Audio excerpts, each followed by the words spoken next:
جمال الوجود بذكر الإله وتصفو الحياة بنور هدى۔ اگر آپ عمرہ کرنے کے لیے جانا چاہتے ہیں یا حج کرنے کے لیے جانا چاہتے ہیں، دونوں صورتوں میں جو شروع میں تیاری کرنی ہوگی اس کا طریقہ کار یہی ہے۔ تو وہ تیاری آپ سفر کرنے سے پہلے اس طرح کریں گے کہ ایک تو اپنی نیت خالص اللہ تعالیٰ کے لیے ہونی چاہیے، اس میں کوئی دکھلاوا ریاکاری نہیں ہونی چاہیے، اور دوسرا گناہوں سے بندہ توبہ کر کے جائے، والدین سے اجازت حاصل کر کے جائیں، اور بیوی بچوں کے لیے خرچ کا انتظام کر کے جائیں، اور قرض اگر ہیں تو بندے کو قرض ادا کرنے چاہیے، امانتیں ہیں تو وہ لوٹا دینی چاہیے، وصیت لکھ کر رکھنی چاہیے،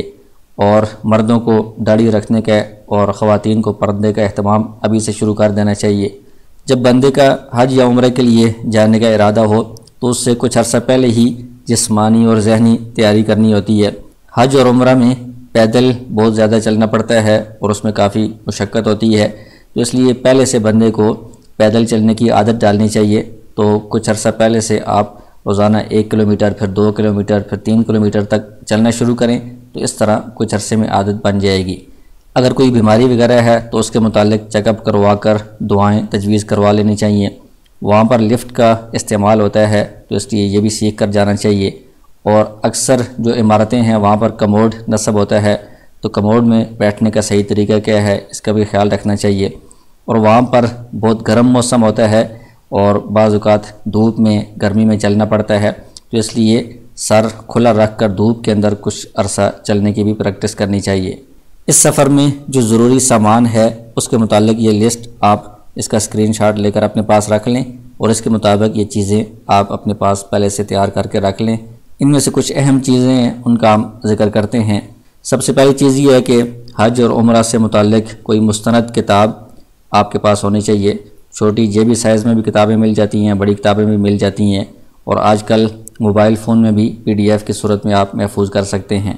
دوسری چیز یہ ہے کہ قانونی کاغذات اور شناختی چیزیں، یہ پاسپورٹ، ویزا اور شناختی لاکٹس وغیرہ یہ آپ کے پاس محفوظ ہونے چاہیے۔ اس سفر میں عموماً 2 بیگ استعمال ہوتے ہیں۔ ایک بڑا بیگ ہوتا ہے جس کا وزن تقریباً 30 کلو تک ہوتا ہے، اس میں کپڑے وغیرہ اور زیادہ بڑی چیزیں رکھی جاتی ہیں۔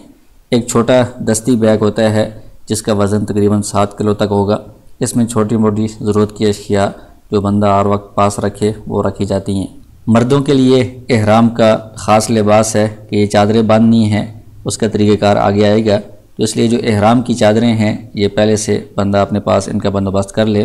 تو ایک احرام میں 2 چادریں ہوتی ہیں، تو کم از کم 2 احرام بندہ احتیاطاً اپنے پاس رکھ لے کہ ایک احرام اگر بعض اوقات میلا ہو جاتا ہے یا پھٹ جاتا ہے یا کوئی اور ضرورت پیش آتی ہے تو دوسرا بندے کے پاس موجود ہونا چاہیے۔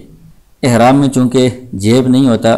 تو موبائل فون یا ضروری چیزیں یا رقم وغیرہ رکھنے کے لیے یہ اوپر بیلٹ باندھا جاتا ہے، تو یہ احرام کے ساتھ بیلٹ بھی آپ پہلے سے اپنے پاس رکھ لیں گے۔ احرام اور یہ بیلٹ وغیرہ جو حج اور عمرہ سے متعلقہ چیزیں ہیں یہ حاجی کیمپ سے یا دیگر ایسی بڑی دکانیں جہاں پر حج کا سامان دستیاب ہوتا ہے وہاں سے یہ مل جاتی ہیں۔ اس کے علاوہ احرام تو چند دن ہوگا، احرام کے علاوہ باقی بندہ عام لباس میں ہوتا ہے، تو جتنے دن وہاں رہنا ہو اس کے حساب سے بندہ کچھ جوڑے اپنے پاس رکھے۔ تو موسم وہاں گرم ہی ہوتا ہے تو اس لیے گرمی والے کپڑے ہونے چاہیے، ٹوپی، رومال وغیرہ کچھ چیزیں پاس ہونی چاہیے۔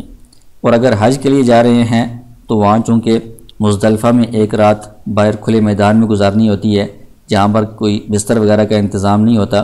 تو اس کے لیے ایک چٹائی، سفری چٹائی یہ اپنے پاس ہونی چاہیے، اور ایک تکیہ ہوا والا جو اس رات میں استعمال ہوگا۔ اسی طرح ایک سفری جائے نماز کپڑے والی مل جاتی ہے جو فولڈ ہو کر اس کا وزن بھی کم ہو جاتا ہے، وہ پاس رکھ لیں کہ وہ ضرورت کے موقع پر بندہ کسی جگہ اس کو بچھا کر بیٹھ بھی سکتا ہے اور نماز بھی پڑھ سکتا ہے۔ اس کے علاوہ باقی جو چھوٹی موٹی چیزیں ہیں، ناخن تراش، کینچی اور کنگھی وغیرہ یہ بھی پاس ہونی چاہیے۔ اور ایک یہ طواف کی تسبیح ہوتی ہے جس میں 7 دانے ہوتے ہیں، ایک چکر پر ایک دانہ بندہ اس طرح کر کے چکر اس میں گن سکتا ہے، یہ بھی پہلے سے بندہ اپنے پاس رکھ لے۔ اور جوتوں والا یہ بیگ ملتا ہے، یہ کپڑے کی ایک تھیلی ہوتی ہے جس میں جوتے ڈال کر بندہ کندھوں کے ساتھ لٹکا سکتا ہے۔ وہاں مسجد الحرام میں ریک کے اندر جوتے رکھنا یا کسی اور جگہ پر جوتے رکھنا اور وہاں سے دوبارہ ان کو تلاش کرنا یہ کافی مشکل ہوتا ہے، اس لیے اس کا بہترین اور محفوظ طریقہ یہی ہے کہ اس تھیلی میں جوتے ڈال کر بندہ اپنے پاس اس کو رکھے۔ حج اور عمرہ کے دوران پاؤں کا استعمال بہت زیادہ ہوتا ہے، یعنی پیدل بہت چلنا پڑتا ہے، اس لیے آرام دہ جوتوں کا انتظام کر لینا چاہیے، اور بہتر یہ ہے کہ آپ جانے سے کچھ دن پہلے ہی ان جوتوں کو گھر میں استعمال کر کے دیکھیں کہ اگر ان میں مشکل ہوتا ہو یا پاؤں پر فٹ نہ آتا ہو تو بندہ ان کو تبدیل کر سکے۔ تو مردوں کے لیے احرام کی حالت میں جوتوں کی کچھ خاص شرائط ہیں، آگے احرام کے بیان میں ان کی تفصیل آئے گی،